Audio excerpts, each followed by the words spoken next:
Yeah, I mean, we're obviously first and foremost delighted to make the top four. It's been a challenging season at times. There's been times where we've looked nowhere near like getting in there, but we have, and our resilience has really come to the forefront, and we've worked very hard as a team and as a squad, and we've got the results that we needed, and they haven't always been pretty, but we've grinded them out, and that's what good teams do.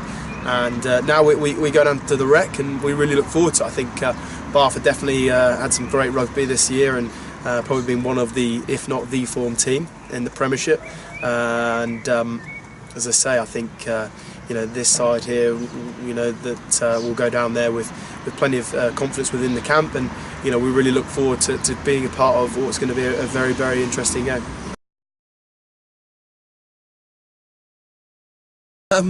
It's relevant in terms of what not to do against them, and that day I think anything that could go wrong did go wrong, and I take my hat off to Bath. They were unplayable that day, and we felt very much like we were chasing shadows for a lot of the game. But it won't be like that again. I promise you. That was we had to lick our wounds and really dust ourselves down after that, and it was a bit of a humbling experience.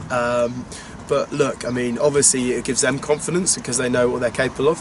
But from our point of view, I mean, we won't be performing like that, certainly not. And also shows that if you do give them the time and space that we did that day, just how dangerous they are. So there's plenty of things to take away from that game in terms of what not to do against them. They do. I've played in playoffs for the last 7 years, or 7-8 years. So they are always tight. They're always very edgy. The away teams do go and get results. So there's no pattern to it. I think it's whoever plays well on the day, and whoever can deal with the pressure, because it's a huge amount of time in terms of your pre-season, then all your games you play to get to this point, and it's about not cracking under pressure. And I think the side that we've got and the experience we have, I'll be sure to make sure the boys will be in great stead, but also the headspace in terms of not letting the occasion get on top of them. Look, we've got a bit of a juggernaut pack, there's no doubt about that, and we'll be using that to our strengths. I think Bath as well have got a big, tight five, and we want to make sure that our backs are exposed their tight five.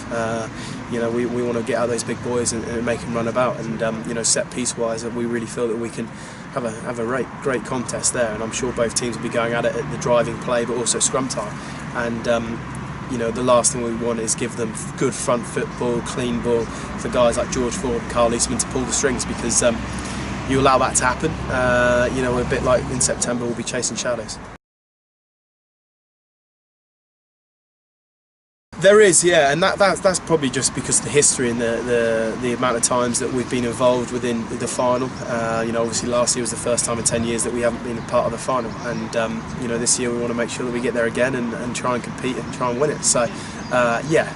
Look, it's been challenging for many reasons this year, whether that's coaches going and players injury, and key guys like Manu, who is our biggest strength but biggest weakness in terms of if he's playing. Our whole game plan revolves around him, but if he isn't, we do start looking at each other thinking, right, what do we go to now? So we've adapted pretty well, and I think this weekend is going to be no difference. About going down there, adapting to whatever the scenarios might be, whatever the situations, whatever team they pick, and it's about going out there and putting our performance out on the field, a bit like we did at Wasps at the Rico the other week, and really attacking the game.